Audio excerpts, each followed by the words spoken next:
नमस्कार, आप सभी का बहुत बहुत स्वागत है आपके अपने इस official YouTube channel SSG Gurukul पर। इंटेलिजेंस ब्यूरो एसीआईओ ग्रेड 2 की जो फुल डिटेल नोटिफिकेशन है वो आपका जारी कर दिया गया है। और ये नोटिफिकेशन जैसा कि मैं यहाँ पर आपको दिखा भी पा रहा हूँ, है ना।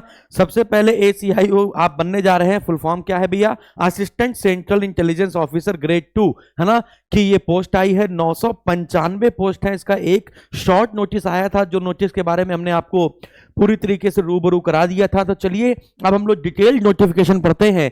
995 वैकेंसी से निकला हुआ है। मिनिस्ट्री ऑफ होम अफेयर्स के अंतर्गत ये वैकेंसी निकाली जाती है। अब यहां पर देखते हैं भैया, ये नॉन गैजेटेड वैकेंसी है। देखो यहां पे लिखा हुआ है general central service group C, non gazetted non ministerial, ठीक है। लेकिन इसकी जो आप सैलरी देखेंगे, सैलरी देखकर दिल खुश हो जाता है। आईबी में एसीआईओ की सैलरी बस आप जोड़ते रहिए, है ना। बेसिक पे 44,900, फिर डीए आपका 20,654, फिर एसएसए आपका 8,980 रुपए, एचआरए आपका फिर मिलता है, फिर इसका ट्रांसपोर्ट अलाउंस आपको मिलता है, इसका गवर्नमेंट कंट्रीब्यूशन टुवार्ड एनपीएस आपको मिलता है 6,286। मतलब बल्ले ही बल्ले हो जाएगी, कहने का मतलब ये है ना। फिर आप यहां पर देख पाएंगे कि टोटल वैकेंसी किसकी किसकी कितनी है। तो जनरल कैटेगरी की यानी कि यूआर अनरिजर्व की है 377, ईडब्ल्यूएस की वैकेंसी है 129, ओबीसी की है 222, इसके बाद एससी की है 134, एसटी की है 133 और टोटल निकली है 995 वैकेंसी। क्लियर है? 5 कम हो गई यानी कि 1000 नहीं तो हो जाता, ठीक है। फिर इसके बाद ग्रेजुएशन और इक्विवेलेंट फ्रॉम रिकॉग्नाइज्ड यूनिवर्सिटी, यानी कि जो योग्यता है, शैक्षणिक योग्यता, वो स्नातक पास मांगा गया है ना। तो स्नातक होना चाहिए, या स्नातक के जो समकक्ष होता है वो होना चाहिए। यानी यहां पर अपियरिंग वाला पार नहीं लिखा हुआ है कि अपियरिंग वाले विद्यार्थी भी डाल सकते हैं। नहीं, जिसका ग्रेजुएशन का 3rd ईयर चल रहा है तो क्या वो भी डाल सकता है? तो नहीं, है ना, यहाँ पे अपियरिंग नहीं लिखा है, ग्रेजुएशन पास मांगा जाता है, ठीक है ना। फिर इसके बाद डिजायरेबल, मतलब कि डिजायरेबल का मतलब ये है कि वो चाह रहे हैं कि अगर आपके पास कंप्यूटर की योग्यता है तो ठीक है, नहीं है तो कोई बात नहीं, आप फॉर्म डाल सकते हैं, ठीक है। इसके बाद लिखा हुआ है एज लिमिट। एज लिमिट हमने आपको बताया है 18 साल मिनिमम है और 27 साल मैक्सिमम है। बाकी upper age limit relaxable by 5 year for SC ST and by 3 year for OBC candidate, है ना। फिर लिखा हुआ है कि जो ओबीसी है उनको 3 साल की छूट है और SC ST को 5 साल की छूट है ना, जैसा कि हर बार रहती है। फिर इसके बाद यहाँ पर लिखा हुआ है कि डिवोर्स वुमन है ना, SC ST, ये सब बाकी बातें लिखी हुई हैं। फिर यहाँ पे लिखा हुआ है अगली बात कि the post of ACIO executive is not identified suitable for any category of person with disability, यानी डिसेबिलिटी जिसके होगी वो इस फॉर्म को अप्लाई नहीं कर पाएगा, ठीक है ना। नंबर ऑफ वैकेंसी जो होगी वो बदल सकती हैं, कम ज्यादा हो सकती हैं। फिर इसके बाद आप देख पाएंगे कि यहाँ पे लिखा गया है कि द एलिजिबिलिटी कैंडिडेट, ठीक है, ओके। इसके बाद अगला देखते हैं, कैंडिडेट कुम, ठीक है, यहाँ पर भी कोई दिक्कत नहीं। फिर इसके बाद हम लोग सीधे चलते हैं, है ना। ये यहाँ पे लिखा हुआ है कि जब आप फॉर्म भरेंगे तो फॉर्म भरने में आपको कोई 5 सिटी यानी सेंटर, आपका जो टियर 1 का पेपर होगा वो आपके किसी 5 सेंटर आपको चुनने होंगे, उन्हीं में से एक जाएगा। तो जितनी जल्दी जो भरेंगे उतनी जल्दी वहां पर आपको भेजा जाएगा। अगर देर में फॉर्म भरेंगे तो फिर आपको कहीं पर ही भेजा जाएगा, उठा उठा कर। तो उत्तर प्रदेश में कहाँ कहाँ है देख पाएंगे, उत्तराखंड में कहाँ कहाँ है, आंध्र प्रदेश में कहाँ, झारखंड, बिहार, है ना, अरुणाचल प्रदेश कहाँ कहाँ है, आप इसको देख सकते हैं। फिर इसके बाद लिया गया है सिलेबस। एग्जाम पैटर्न क्या होगा? एग्जाम पैटर्न मैंने आपको बताया कि टियर 1, टियर 2 और टियर 3। टियर 1 ही सबसे इंपॉर्टेंट है। टियर 2, टियर 3, जब आप टियर 1 आपको निकल जाएगा तो फिर आपके अंदर पोटास आ जाएगा और आप टियर 2 और टियर 3 को भी आराम से कर सकते हैं। लगभग 10 दिन की तैयारी करेंगे तो टियर 2 आपका आराम से निकल जाएगा। फिर टियर 3 में वो जैसा आपके लेंगे वो ऐसा आपको देना पड़ेगा, ठीक है ना। तो टियर 3 मतलब क्या? इंटरव्यू, कहने का मतलब। तो टियर 1 में आपके 5 सब्जेक्ट आएंगे, जैसा कि हमने आपको बताया। टियर 1 में आपके 5 सब्जेक्ट आएंगे, 20 क्वेश्चन का एक सब्जेक्ट है ना। जीके, जीएस, करंट अफेयर में अगर बात की जाए तो 40 प्रश्न आपसे पूछे जाएंगे। 20 क्वेश्चन रीजनिंग के हैं, 20 क्वेश्चन मैथ के हैं, 20 क्वेश्चन आपके इंग्लिश के हैं।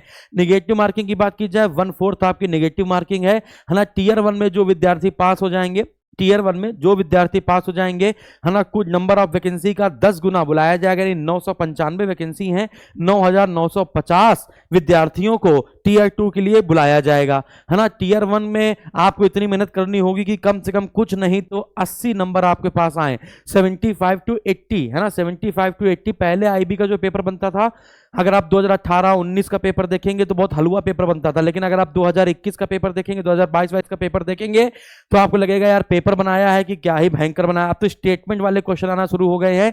तो जो बच्चों वाले प्रश्न आपने देखे होंगे वो बच्चों वाले प्रश्न खत्म हो गए हैं अब।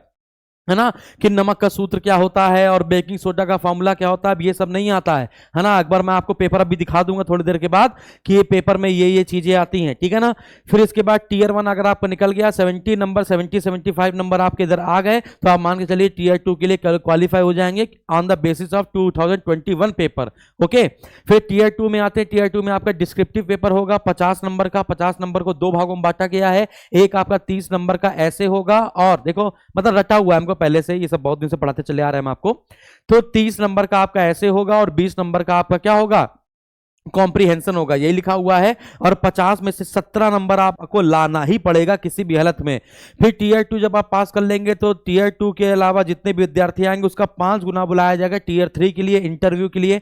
इंटरव्यू में आपका एप्टीट्यूड टेस्ट या साइकोमेट्रिक टेस्ट भी होगा, जो इंटरव्यू के अंतर्गत ही आता होगा, है ना। इंटरव्यू के अकॉर्डिंग ही आपका सिलेक्शन होगा। यदि अगर कोई दिक्कत हो जाती है, यदि नंबर बराबर हो जाते हैं, नंबर अगर बराबर हो जाते हैं, तो टीयर 3 का रिजल्ट, इसके बाद टीयर 2 का रिजल्ट, इसके बाद टीयर 1 का रिजल्ट में नंबर देखा जाएगा। अदरवाइज आपका जो नेम है उसकी शुरुआती अक्षर में जिसका नाम आएगा उसको लिया जाता है। आपको मैं बता देता हूं, यहां पर लिखा गया है कि 5 सेंटर आपको अलॉट किए जाएंगे, उनमें से एक कोई 5 सेंटर आपको चुनने होंगे, उनमें से एक कोई आपको दिया जाएगा। देखो यहाँ पर लिखा गया है कि on the basis of their performance and normalization of marks in tier 1 exam, candidate would be shortlisted for tier 2 10 times the number of vacancy। फिर हम लोग यहाँ पर बात करेंगे जो टीयर 1 टीयर 2 पास कर लेगा, फिर 5 टाइम बुलाया जाएगा, है ना, जैसे कि यहाँ पर आपको देखने को मिल रहा है, ठीक है ना। बस यही इसके लिए इंपॉर्टेंट पार्ट है, फिर बाकी कोई इंपॉर्टेंट पार्ट नहीं है, ठीक है ना।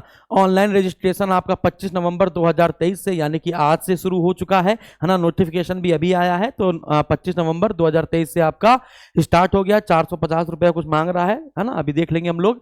और 15 दिसंबर 2023 जो है वो इसकी लास्ट डेट होगी। जितनी जल्दी फॉर्म भरेंगे उतना ज्यादा आपको, है ना, फायदा रहेगा। कहने का ये मतलब ये है ना। कुछ लोग तो जब नोटिफिकेशन आ चुका होता है तो लास्ट डेट पूछते रहते हैं, भाई इसका लास्ट डेट कब है, भाई इसका लास्ट डेट कब है, और पता है लास्ट डेट करते करते फॉर्म निकल जाता है ना। देखो यहाँ पे लिखा गया है सर्टिफिकेट मार्कशीट पर्टेनिंग क्लास 10, ठीक है। बाकी कुछ इसमें कोई दिक्कत नहीं है, सर्टिफिकेट लगा सकते हैं, ठीक है। हाउ टू अप्लाई, फिर अप्लाई कैसे करेंगे, फिर स्टेप 1 रजिस्ट्रेशन करेंगे, फिर यहाँ पर ये सब दिया गया है। और अब आते हैं मुद्दे की बात पर। मुद्दे की बात ये है बच्चों, मुद्दे की बात सबसे बड़ी बात यह है कि हम आपके लिए लेकर आ रहे हैं खुफिया बैच। तो खुफिया बैच बच्चों 2 होंगे।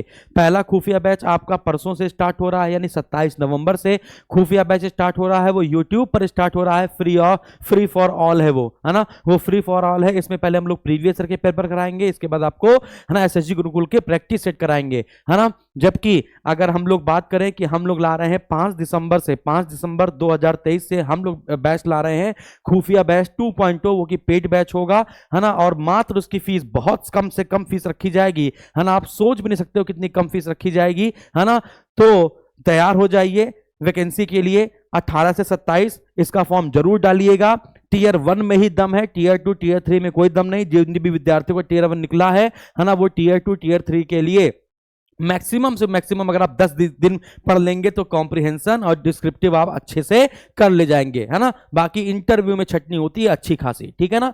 तो बस लाइक करिए, शेयर करिए और तैयार हो जाइए। जितने भी विद्यार्थी तैयार हैं आईबी की तैयारी हम लोग के साथ करने के लिए, वो कमेंट जरूर करेंगे कि सर हम तैयार हैं। उसी के हिसाब से हम अपनी पूरी टीम अपनी आपके लिए इस सिलेबस के लिए उतारेंगे। बहुत बहुत धन्यवाद, नमस्कार।